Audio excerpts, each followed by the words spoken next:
morning, everybody. Shavua Tov. Month of Shvat is sponsored by the Aaron family, Lilin Ishmas Levi ben Yosef, by the Silvers, Lilin Ishmas Bas Yafega Bas Yisrael, by the Pollocks, Lilin Ishmas Shimon ben Moshe, Tzvi ben Mordechai, Shira Rachma, Bas Rav Alter, Nasen Nata.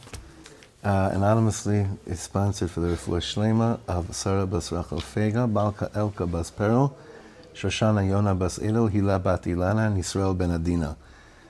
This week is sponsored by Nate and Amy Davidovich, in memory of their daughter Shira Davidovich Pransky's Zichrono Livracha. May we merit to continue spreading the bracha and emunah of her life. Those that have the privilege of knowing her know that that's a very big bracha.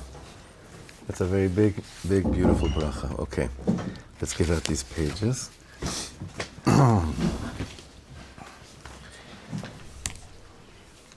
Today, we are going to be speaking about the three levushim, the three garments of the nefesh, the three garments of the soul. This building of what we're doing is found clearly in the writings of the Alter Rebbe and in the Arizal as well, where we know that the soul gets expressed through three different ways. Machshava, dibbur, and maaseh. That the way the soul expresses itself in this world is through these three things, Machshava, dibbur, and maaseh. Sometimes a person can have a thought, but until that thought finds its way to its mouth, could be forever. And then from there, from the thought, something that originated here, to come into fruition through the mouth, and then getting expressed through an action, could take even longer. The whole building of the way that we conduct ourselves in this world is through these three layers. Again, so the nefesh gets expressed through machshava, dibbur, and maaseh. Well, very simple. This morning, those of you that are here had a thought to come to a shiur. Maybe you had to say it out to yourselves to get here. I am going to go to learn. Or maybe you told someone you're going to learn. And then you came, and the ma'aseh is that you actually came to learn. This is like this in three realms, in three levels. We're going to see how that plays a role in how we are in relationships with our children as well. Machshava, dibbur, and ma'aseh. And it's pretty straightforward today. It's very chazak, I think we're going to see it's the beginning of this next mahalach of the sefer, touching upon something that I know for sure, that everyone wants to be better at. That's for sure. Thank you. Baruch atah Adonai Eloheinu melech haolam she'akol nהיה bidbaro. דף כ"ח. שלושה אופנים של גילוי אהבה. There are three ways of expressing and revealing love between parents and children, bichlal, in the world, but obviously this shiur is focused on our expression to our children. על מנת שהקשר בין ההורים לילדים יהיה בנוי בצורה נכונה, so in order for the connection between parents and children to be built in the right way, נתאר תחילה את המבנה של נפש האדם. First, we're going to describe how our souls are constructed. What's the mivneh? What's the building? What's the structure of our souls? ומכך נבין שדברינו אינם בגדר רעיונות חדשניים בחינוך הילדים. We're not becoming innovative here in chinuch. These are not necessarily crazy chidushim, what we're going to be saying, but they'll help us understand ourselves and what we want, and our ratzon. And what we're saying is these are not chidushim, אלא הם מיוסדים על דברי רבותינו זיכרונם לברכה, as the Mechaber has done through this whole sefer, and every sefer of his, he will show that the approach that he's showing to us and the area where he's pushing us towards are all built upon Chazal. These are not stam thoughts, this is all built upon Chazal. ועל המבנה הברור של נפש האדם, and the clear structure of man's soul. נשמתו של כל אדם עטופה בשלושה לבושים. Every person's soul is wrapped by three garments. מעשה, דיבור ומחשבה. He did it he did the order here opposite, but it's still the same thing. Obviously, nothing originates first in ma'aseh. Everything originates first in Machshava, and then it goes to dibbur and then ma'aseh. It doesn't originate in ma'aseh. But these are the three garments, Machshava, dibbur, and ma'aseh. Ume'ata, ברור הדבר שעל ההורים מוטל להשקיע ולהעניק לילדיהם אהבה באמצעות שלושת החלקים הללו, על מנת שכל לבושי הנשמה שלהם יהיו מפותחים אצלם כדבעי. Which means, what's clear is that where do parents need to invest and to give their children love through these three aspects, through these three levushim, in order so that all the garments of our soul can be developed properly. Not just our soul, but that our children's souls can be developed properly. Machshava, dibbur, and ma'aseh. And this is very important, that I believe, unless, again, this could always be that I'm missing it, obviously. It's not the first time, and it won't be the last time that I misunderstood what one of the tzaddikim was saying. But I think the way that I learned it is that when we learn how to develop the three garments of our souls, and they're being expressed of a gilui ahava properly, it gives our children the kelim to also develop the three garments of their souls as well. Machshava, dibbur, and ma'aseh. How often do we tell our children, think before you speak? Or speak about something before you want to act. Right? So there's all these things over here that if you just tell your child, think before you speak, the kid could be sitting there and saying, are you talking to me or are you talking to you? Yes. Right? And the answer is yes. Right. The answer is, yesh bishneim. It's clearly both. Now we already saw before that maybe on an action level we're pretty good with, like we said, was it last week or the week before? We're saying I wake up every morning, early in the morning, I make you sandwiches, I make sure you have the clothes that you need. On the level of ma'aseh, most of the time that gets done. Those things that on the level of action get done. So dibbur, what about speech? Does that get done? So we spoke about the need to always work on expressing love verbally, not just believing that your kid will pick up on how much you love them because you provide them sandwiches. Even though in your mind it's coming from love. I mean, it's like, what else could they think? Where else could they think this is originating from? But dibbur is not as easy to express verbally the love. But what about machshava? What about machshava? Is machshava, now, and what does that mean, that my machshava is expressed also through love? That my thoughts, thinking about my children, has a bitui of love in it. That's really the ikar of what we're going to be dealing with today and next week. You may think to yourself, well, what does it matter? It's not something that comes out. Like, if I have more thoughts of love, does that, are my kids, do I have to, develop a telepathic relationship with my children? Well, the truth is, you don't have to. It already is there. It's there. Sometimes we hate it that it's there. Sometimes we really wish it wasn't so telepathic. The telepathic back and forth is a shama. It's there. Can I work on my machshavas? Is it something that I could actually work on? Yes. Mm-hmm. Right. So if the answer was no, we'd be doomed. We'd be in a bad place. It'd be a very difficult thing. But most people say, I can't control my thoughts. I can't control my thoughts. Thoughts are coming in and out all the time. I was telling the Chevron Shabbos, I was by the Baal Shem Tov last week. The Torah that kept on coming up by the Baal Shem Tov was, and it's not, and even though New Age psychology has picked up on this very strongly, you are where your thoughts are. You know how many books have been written with that variation of title and sold millions? You are where your thoughts are. The Baal Shem Tov says this, "B'makom shenimtzes machshavto shel adam sham hu." Okay, so the Baal Shem Tov then says, Machshava is the same letters as the word. Anybody? If you rearrange those letters, besimcha. So the Baal Shem Tov says, if you are going to be where your thoughts are, if that's naturally just where a person finds themselves in, then that's the avodah. That's the avodah. And it doesn't come for most people naturally. They're naturally in a happy state. For many of us, those are the people we want to throw off a bridge, Khalila, right? I can't stand those people, that they're naturally, right, always b'simcha. Why can't I stand them? It's because I can't stand people that I see jogging too, because it's things that obviously in me, I'm sorry, but you know what I mean? Meaning like, in me, the things that I really want, right? So I'm like, obviously, wouldn't I want to be that person that if I see something in somebody, I'm like, I can't stand those people. Why?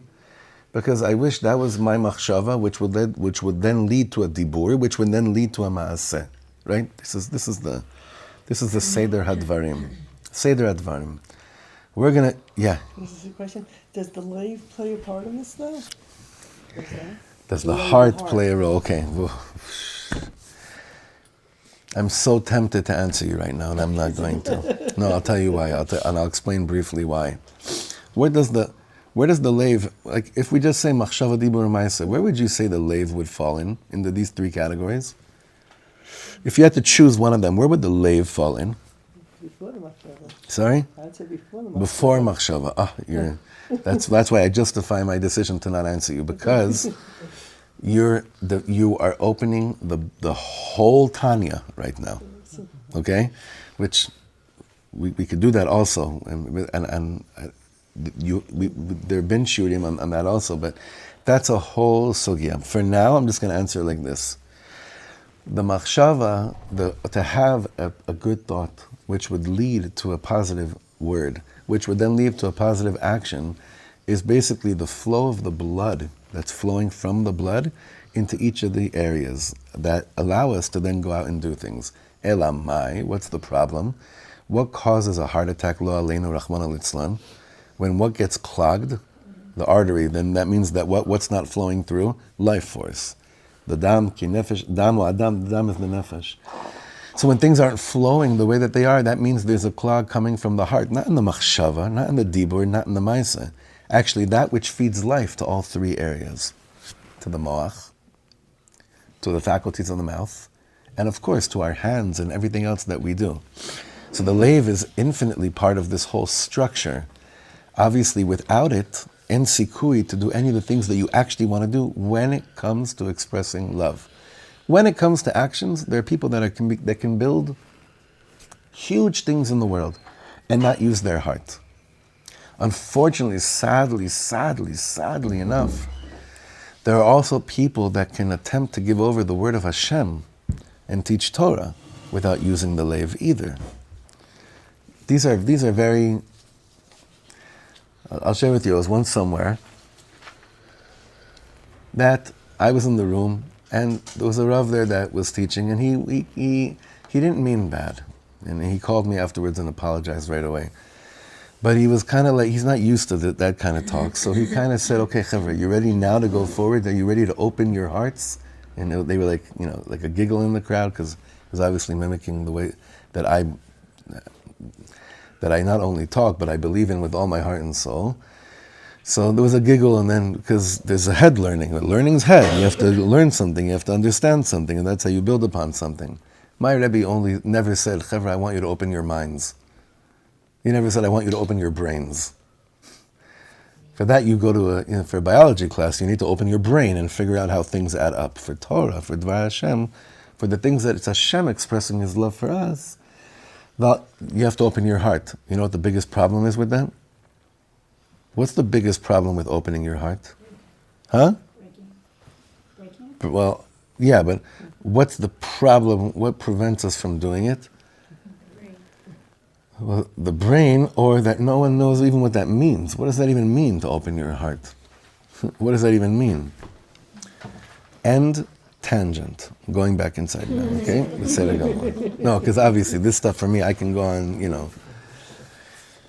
Kfi she'udgash la'el. Sorry, but not sorry. Kfi she'udgash la'el. As we mentioned before last week, right? אצל רוב ההורים, החלק של המעשה אכן מתנהל כראוי. All right? Our children, either the ones that are, if you don't have children living at home, but the ones that when they were at home, you never sent your kid to school naked. You never sent them starving. Be'ezer Hashem. All the ma'asim are, we have it. יש לנו את זה. והם משתדלים להשקיע בילדים חלק של עשיית רוב מאמציהם. Where do we put most of our energy when it comes to parenting? On the level of ma'aseh. That's the way we're trained. That's the way that we could also, like we said last week, measure, meaning we could know if we fulfilled this thing or not. What? Parental obligations on the level of action. We could know I did it or I didn't do it. I could know that. So something that's measurable is easier for me to do.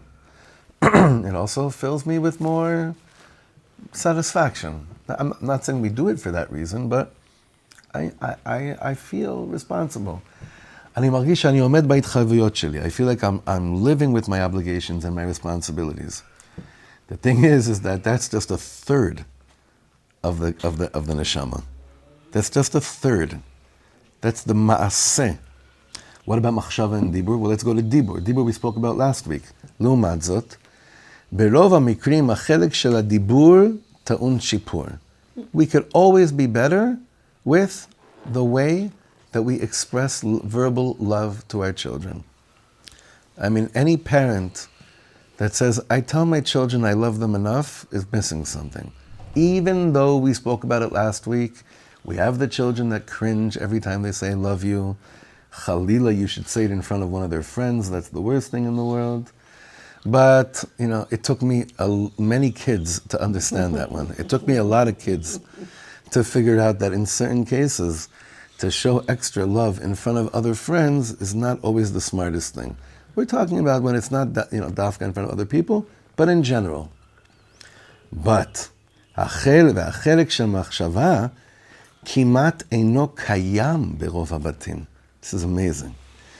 But in most homes, investment in thoughts of love for our children is almost non-existent in most homes. What is he talking about? It's not existent in most homes. Ma kavana? Well, let me ask you a question. Can I measure those things? So I bichlal can't measure it, right? Ma'asim, again, I can check the box. With dibbur, can I check a box? What do you think? With dibbur, with speech, with verbal expression of love, can I check a box? Huh? Less and less. I think Machshava with Maaseh, you should check your box very well. Yeah. And with dibbur, less, and with Machshava an idol. Machshava is almost impossible.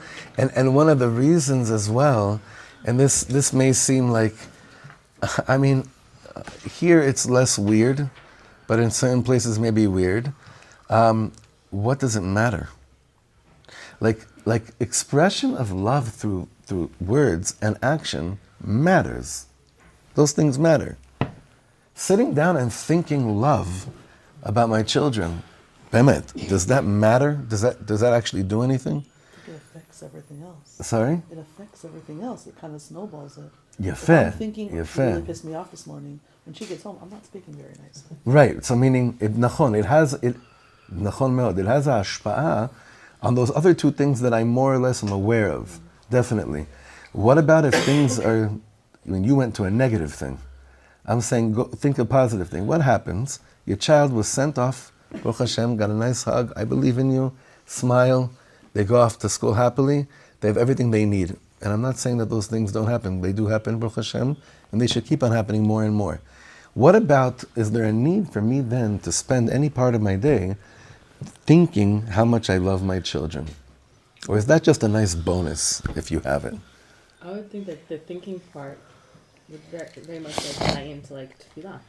Mm-hmm. Whereas tefillah has a huge hashpah. And you're thinking, it's I think that when I'm thinking, it's between me and Hashem. So it's as if me davening on them all day long. So of course. Mm-hmm. In terms of relationships, closeness. Anything. No, anything. Well, also. The fact that you always that they're in your mind and you're coming to Hashem, they should be successful, they should be healthy, they should be whatever it is, it's a machshava and it comes out also as a tefillah. Right. Okay, Ilana, you're up. No pressure. No pressure. But lay it on like chazak. For the most part, but one sentence that I think sums it all up is a child's inner voice. You would think that the end of that sentence is what I say to my child, and it's not. A child's inner voice is what I think about my child. I need Chazara and Rashi. A child's inner voice, meaning what they think about themselves, what they're Right. saying to themselves. You would assume It's what I that say. that would be what I say to my child, all the things that I'm saying to them. So if I say positive things to them, then they'll think positive. But it's not even the case. Right, A so what is child's it? inner voice is what I think about my child. Well, how do they know? Our emotional baseline is in our children's emotional baseline. Right. One of the things is not only the things that I have to do to my child, R- it's spending time thinking positively about my child. So right. No, that's what he's saying, and this is Momish.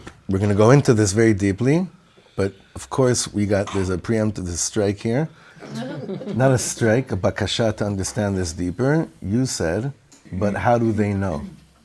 That's what you just said, right? No? I think so. I mean, right? Still thinking. What's that? Coffee's still Children thinking. know- Coffee's coffee. still doing its job. What's that? Our children know us better than we know ourselves. You walk into a room, they know. Meaning the telepathic. Yeah. You walk into a room, your kids know, before you even know you're in a bad mood, your kids are like, what happened? Even if you're smiling. Yeah. Right. Not just if you're walking into bracha, like You don't even even know right. yet. Right. You don't even know yet you're in a bad mood. Zot omeret, so say the line again. Their inner voice is what we think, not what we say or do. Shows you how much the level of that's why Machshava is the first. That's why I'm a little bit, I have to ask him a lot of questions. But one of them I would ask him about the order of the words that he said it over here, Maaseh, Dibbur, Machshava, in the writings of the Baal HaTanya, and of course in all the Sfarim that deal with Levushei HaNefesh, which means the garments of the soul. Machshava is always first, because Dibbur and Maaseh originate from Machshava. Dibbur and Maaseh originate from Machshava, so therefore it has to be what we would call in Hebrew paskol, which means the soundtrack of what they're. Sorry? What they're saying to themselves. Of what they're saying to themselves, yeah. Maybe it's Yeah. because Masa is something that we actually can attain, just like you were saying. The physical needs as an Ima or an Abba, that it's natural to us to give. And so that's the easiest one to start off with. Maaseh. Right. Right, Maaseh, yeah. Right. So and you could say, okay, I'm fulfilling Nachon. my child's needs. It's not enough, it's a third. It's part of And it. Dibbur? At the beginning. Dibbur, I can also kind of say It's a progression of like attainable maybe. as attainable, opposed to, bidyuk. Machshava like is where you need to start off. Nachon. Machshava is like, okay, so now it's like, people don't understand that if the investment in Machshava was done kilchato, and with so much kochot, Dibbur and Maaseh would not just flow smoother, but that which you really want to give over to your child in your heart of hearts would actually be most effective. Like if my kids thought that, if they heard that I'm thinking tova lehem, then even if the Dibbur and the Maaseh are not as great as it could be, that overrides those things that are measurable and tangible. Yeah, Sarah. I'm just thinking the difference between like davening, which is like check, like I daven, and hisbodedus, which is like that thought sort of, because you're not really talking to anybody physical. Like it's not deep or to a person. It's more like thought to Hashem, right? Which is much harder to attain. And Nachon. Well, in hitbodedut, this is very, very deep. In hitbodedut, one of the ways of understanding the point of it is not just to refine your machshava, it's to figure out what am I even thinking about most of the time. Like Rabbi Nachman says, when a person does his bodedus, the purpose is lefaresh sichato lifnei boro, to give a perush to his sichas, meaning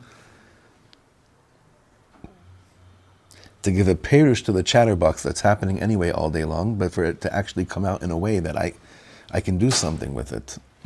And these are not things that are tangible. These are not measurable. These are me'al zeh. These are me'al zeh. There's so much to say on this topic. There's so many ways to go over here with this topic. It's such a fascinating one. Let's see how he takes us on this. Let's go back then. המחשבה אודות אהבת הילדים. בשלב זה איננו עסקים עדיין בחלק של המחשבה. He's saying, we're just doing הקדמה. אולם נבאר זאת בקצרה. We're not going full into this, but let's just think about this a little bit. מאחר שנפש האדם בנויה מעשייה, דיבור ומחשבה, since the soul of a person is constructed through action, speech and thought, לכן כאשר ההורים מעוניינים לפתח ולגלות את האהבה לילדיהם שקיימת בתוככי נשמתם, הם צריכים לגלות אותה בכל שלושת הרבדים הללו, ברובד המעשי, ברובד הדיבורי וברובד השכלי במחשבה. He's saying over here very simple. This is what we're made out of when parents really, really want to make sure that they're developing and revealing the love that they know they have deep down inside of them. And davar kazeh, I don't buy it that some parents just don't have it. I believe every parent has this thing naturally embedded within them, even though it may come out in very strange ways. There is 100% this concept of real love that each of us have inside of us. I have to, in order for it to come out, I need to do whatever I can to invest in all three rovadim. Revadim is layers, all the rovads. That we've said before. הבה נתבונן. כאשר ישנם שני אנשים שאוהבים אחד את השני, ויש ביניהם מרחק פיזי, people that love each other, but they're in two different corners of the world. האם כאשר כל אחד מהם יחשוב על כך שהשני אוהב אותו, if each of them just think that this person loves me, right? יהיה לו תענוג מכך? Will you get any pleasure from that? Right? Will you get any pleasure if you're in one corner of the world and that person you love is in another corner of the world? And you stop for a second and you say, wow, thinking about the fact that this person loves me. Does that do you derive any pleasure from such a thing? 1,000,000%. 1,000,000%. Now, what's so gewaltig is that he's going to prove this in the Rambam. I love when they do this. התשובה ברורה, בוודאי, ודבר זה מפורש בדברי הרמב"ם. מדרך האוהבים, how do people that love each other act, שהם חושבים באהבה הזו, that they spend time thinking about the love that they have. That's miderech ha'ohavim. That's an amazing thing that the Rambam's saying. The Rambam is really saying there is this concept called love in the world. And that is not limited to anything. Dibbur is limited to phone and in person, meaning when it can be transmitted. Maaseh, of course, is constricted to like actually doing something for someone. Machshava has no end. Machshava has no end. You know, sometimes when we realize that someone was thinking about us the whole time, when we thought maybe they forgot about us, what does that fill? What area does that fill in us? You know, what does that fill? It does something so amazing. Like, when I find out that someone that I haven't spoken to in a long time was somewhere and I came up in their heart and they tell me, you know, I thought about you at that moment, what does that do to me? What's that? Creates a connection. It fills me in a way that any dibbur or ma'aseh couldn't do it for me, right? So something is happening when I give time to thoughts. Yeah. I was just thinking when you're saying that's what so many of the hostages said when they came out, when they Yes. how much they were being Yes. prayed for and thought of, it's just because they thought they were forgotten. That's what the Chablim tried to. Mhm. They don't care about you anymore. And Yeah. such a big, Right, so we see here that koach ha-machshava, its effect is unbelievable. It has many different ways of affecting the actual metziut. But we don't, for some reason, when it comes to parenting, we neglect this area the most because of the obvious reasons of feeling like responsible parents provide. And that's also true. We're not saying neglect the providing and just focus on machshava. That won't work either. Imagine this, your kid wakes up in the morning, listen, today I don't have anything to put in your teak. And you figure out if you find something in the laundry, if it's a little dirty, you just figure it out. But you want you to know something. The second you leave the house, you can't even imagine how much I'm going to think about you the whole day today. That's also, that's shtuyot. That's not, don't think about me, give me food and tell me where my clothes are. Like that's what the answer, that's what the obvious answer would be. However, there are so many kids that have all the Maisa for sure. They have some of the dibbur take place. But like you were saying, they know if there hasn't been any machshava about them. When I had my first kid, when we had 2 kids, we had 2 little girls. We just started learning in the back of Kapot Marim. It was before we had the shul. It was before we had Beit Stone, I think, actually. We were just a few chaver that realized, like, hey, we're here, let's start learning. We were learning Rav Kook, Oros HaTshuva. So I was still in that period of it's just 2 children, and it's like, give out, like. So I asked the chevra, I said, tell me, do you spend any time thinking about your children after you drop them off at Gan? Because I said, like, I had this attack that I sometimes find myself walking up to the Gan where one of my kids are it was beneath Zayit Ranan. There's those 2 Gan, I don't know if they still function as Ganim, but one of my girls was at that Gan beneath Zayit Ranan. And sometimes, and like I'm so like, I feel so pathetic because I can't even imagine doing this today. And it says a lot. Maybe it's good Musar. I still have a kid in Gan and a kid in my own, but I can't see them from my own. But in Gan, I probably could. Do you ever? I'd find myself like just taking a walk, dafka, to pass by, just to see them, just to think about them, right? So I went around the circle with parents that have men that have kids. More kids and older kids. And the answer was, the second I drop them off, I know, see you at 2 or 3, zeo.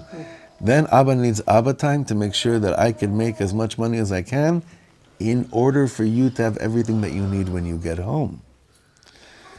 Okay, maybe that's more of a male energy, I don't know, but it's there. It's there. Meaning in the name of sanity, I'm not going to be thinking about you too much because I'll get too caught up in all the things that I should still need to be doing, the chule. I need to just be a maaseh person. Ba'emet she'emet, children that have parents that think love, not just think about them, but that think thoughts of love while they're not with them.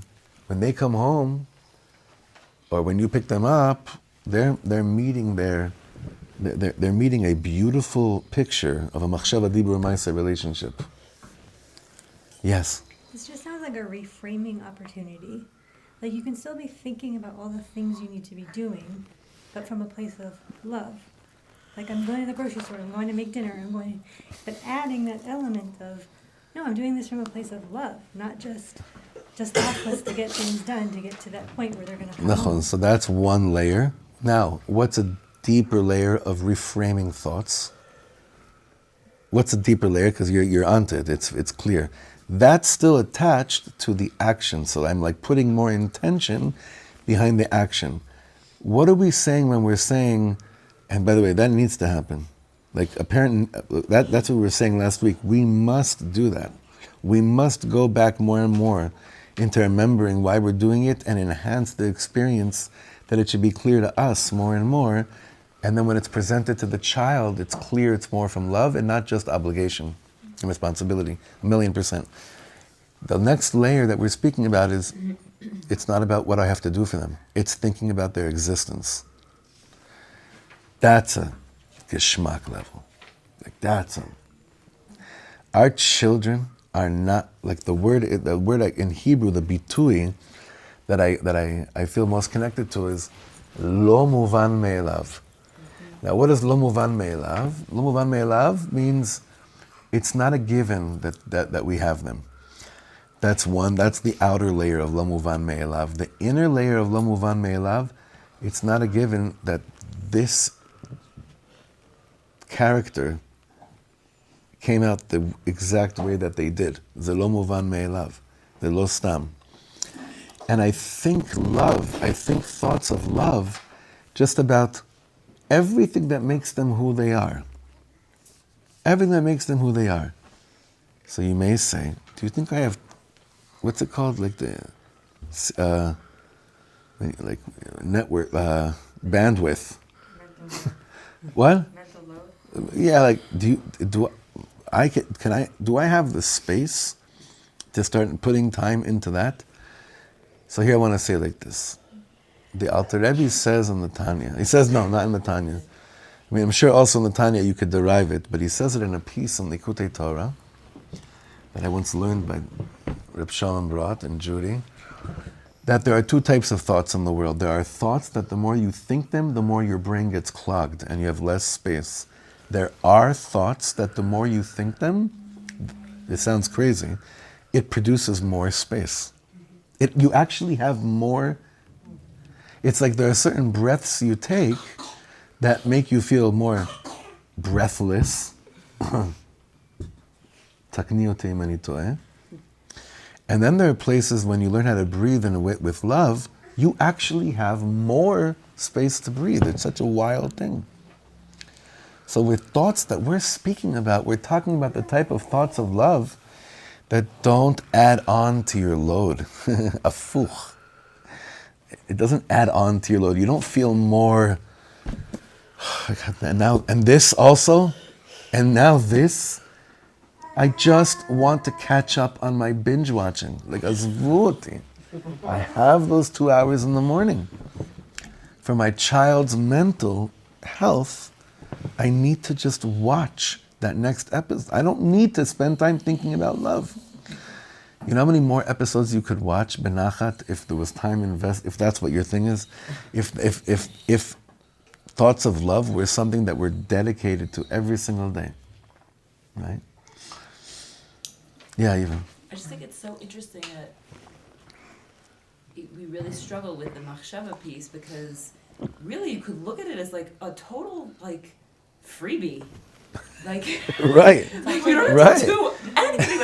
Like, you don't have to stand up. You don't have to run around. You don't have to do anything. Could you imagine if like somebody said, "Oh, you're going to be such a great whatever you are, accountant, just think, therapist. Just think about it." You're like, okay, like amazing. Like this is amazing. But we really struggle with it, like that. So it's just I think like.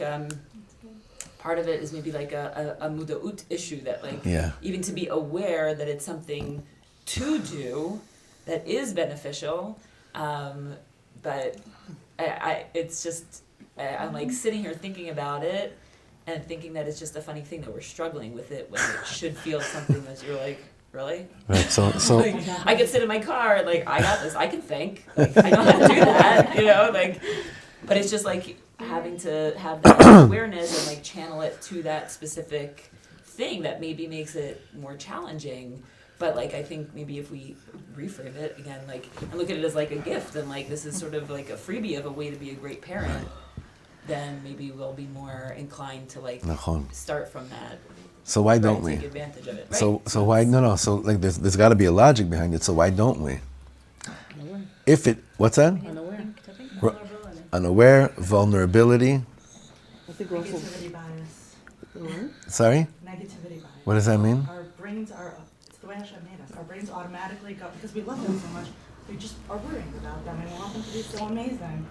You just automatically go to the things that you need to take care of, the things that you need to worry about, the things that you are on your list, so all the things that you need to fix. No, right. You just forget to work the muscle. Right, so the question, I'm going to sharpen the question, why is it that we don't believe that place of machshava can be solely focused on, based on what they need, which is just thinking how much we just love them, detached from the needs.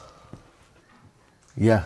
I think also there's like the scary thought of like, what if I sit down to have this like loving thought toward my child and that's not what comes up? Like, you know, and I'm thinking about other things and then you have to, like that demands work from you to like get to the place of love. Well, like you said, it's a muscle that has It's to a be muscle. worked on. Right. It's amazing because everything that we're saying here is mamish aligned with my thoughts on Hashem. It's like the same exact thing. As everyone's saying what they're saying, it's the same thing. Like, do I ever stop and think that when Hashem thinks about me, the first thought is love? Or is the first, second, third, and fourth thought, you should really be doing that, and I love you. And I love you. And it mirrors. It's mamash incredible. It's incredible. And I think that the whole point of the Baal Shem Tov was to actually train that muscle, that the default of going into that place is besimcha, it's just about the actual etzem of the relationship. You know how many bereaved parents, lo aleinu, would do anything in the world? Anything in the world to be able to have these kind of thoughts that would lead to Maisa. Right? So we get stuck in this, it's a ma'arbolet, it's a pretty wild ride, and we should never need to go to a funeral to awaken this, But it's just the way we're designed. It's the way we're designed. So in this year, what we're doing today and next week is understanding the importance of this, and hopefully also the how of this as well. Because it's very important.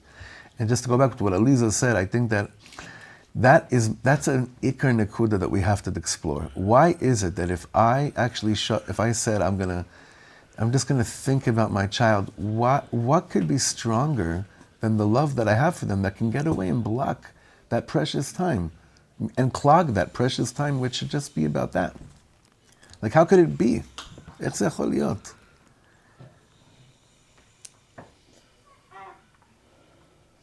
There's so much to say on these things. It's unbelievable. There's so much, yeah. And there's many elephants in this whole idea of loving children. There's children mirror. They might be like struggling with something, so it's that you're struggling with. So there's mirroring going on. Or the exact opposite, that I don't relate to my kid at all. That they're struggling with things I have never struggled with. I have no idea what they're talking about. See, if kids struggle with things that I struggle with, it may touch a nerve, but I could actually feel closer to that kid. What about when my kid is going through something that this just wasn't my Indian? And that's also an elephant. Judgment comes in, like, Yeah? why is it so hard for you? I never had that. Like, Right. it's not so easy to approach. Oh, I love my child. I mean, I love my children. Wait a second. You said what you just did? No, that's exactly the Nakuda, what just happened right now. My heart center. No. I'm not trying to go all, like, let's pull out the candles. And I'm saying that's exactly the Nakuda, that the Sitra Achra comes and says, it's so hard to love my child, but of course I love my child. No, we're talking about of course I love my child first. All that other stuff is not part of the Machshavas that we're speaking about. It just comes in, like those thoughts that you... Nachon, granted, I know. There. Like, that's the block. It's not even verbalized. I know, but isn't it amazing how fast you shifted from talking about why it's hard to love your child, and then the clarity of, but of course I love my child? That's what we're speaking about over here. Yeah. But I think also, like you were bringing up, and Sarah was saying what they go to do, like this, like especially our relationship with our children, it touches on all of our other relationships, like how we feel about ourselves and how we feel about our parents and how we feel, between us and Hashem, and like it pulls on every single aspect of like who we are and how we relate to ourselves and how we relate to people. So like, of course it's hard, and of course all of these things are going to come up, and all of these, tensions that we're touching on. It's like everything's in this. Nachon.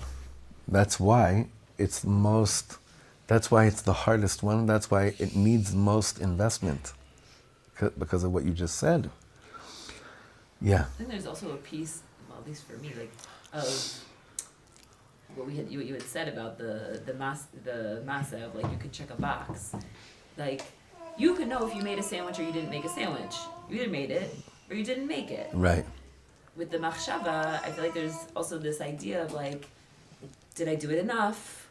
Was it like Right. a beautiful enough thought? Right. Was it long enough? Was it, Right. did I really do it?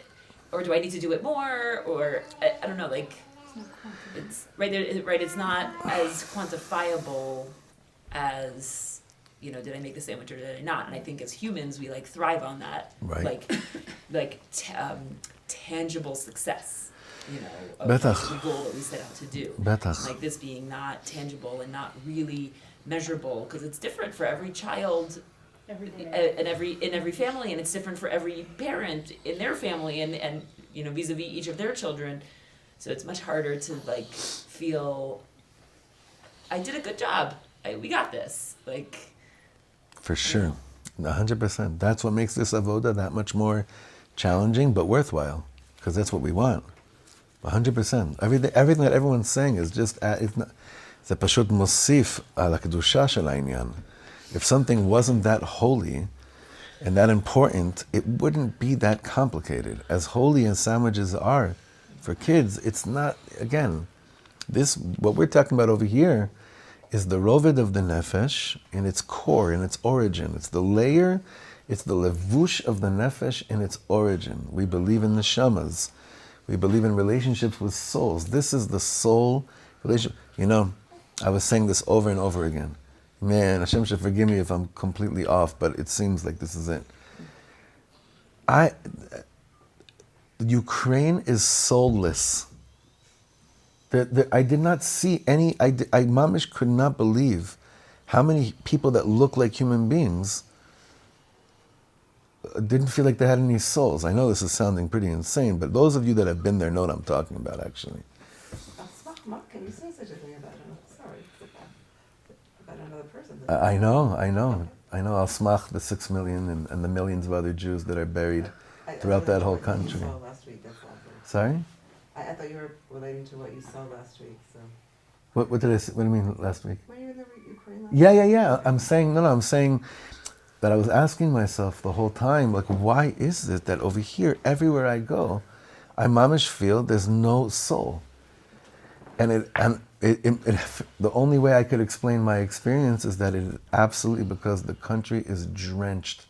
It doesn't get that much focus because it's not Germany or Poland, but over there, the amount of killing of Yidden was unbelievable. One guy even admitted to us that his grandfather, that's what he was doing, like, mamash like this. So you see, like, it's when you feel like there's soulless energy, there's not much you could work with at all.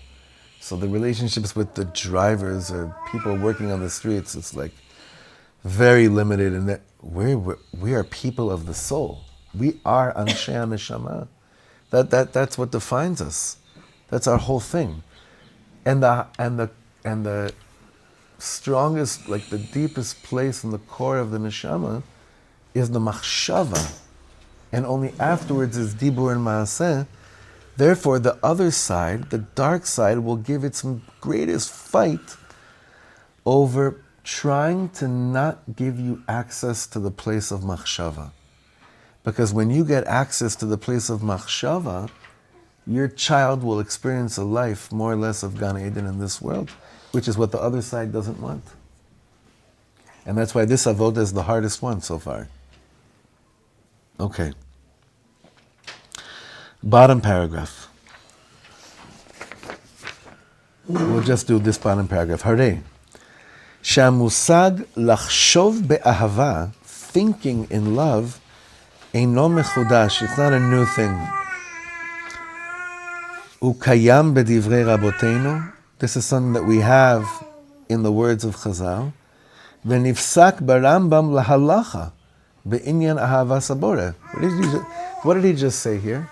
That if you ask the Rambam, how are you yotzei yedei chovah, the mitzvah of loving Hashem? Most people would tell you, how are you yotzei yedei the mitzvah? Maasim, or diburim, davening. According to the Rambam, how are you yotzei yedei the mitzvah of ahavas Hashem, of loving God? Thinking about the love that you have for Hashem. Which will then lead to dibbur and maaseh. Ukeshem shu kayam be'ahavat haboreh. And just like it exists with the love that you have for HaKadosh Baruch Hu, כך הוא צריך להיות קיים אף באהבת הורים לילדיהם. It also has to be the way that it is about, we have to understand this, like like an essential piece of this whole world of parenting has got to be wrapping our heads around how much loving thoughts am I thinking about my child throughout the day. And to also, Aliza, it's very good what you said, and to detect, to call out those moments that I do try and see why are these other, and actually what you were saying too, Stanismet, why is it that when I do think about my children, all these other things, that's not the point. Like, why do all these other thoughts about how good of a parent I am or how shvach of a kid they are, why is that taking the time? Why is that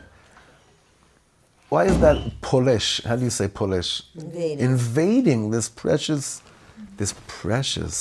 holy, sacred place. And how can we work on tools to legaresh, to expel those mamash evil thoughts that are hovering over a moment, hopefully accumulation of many moments, where this is the holiest thing that I could really provide for the rest of my child's future and definitely the rest of their day today. So, as you saw, we didn't even get to the next page, but this is going to be what we're going to be spending a little bit of time on to develop this further.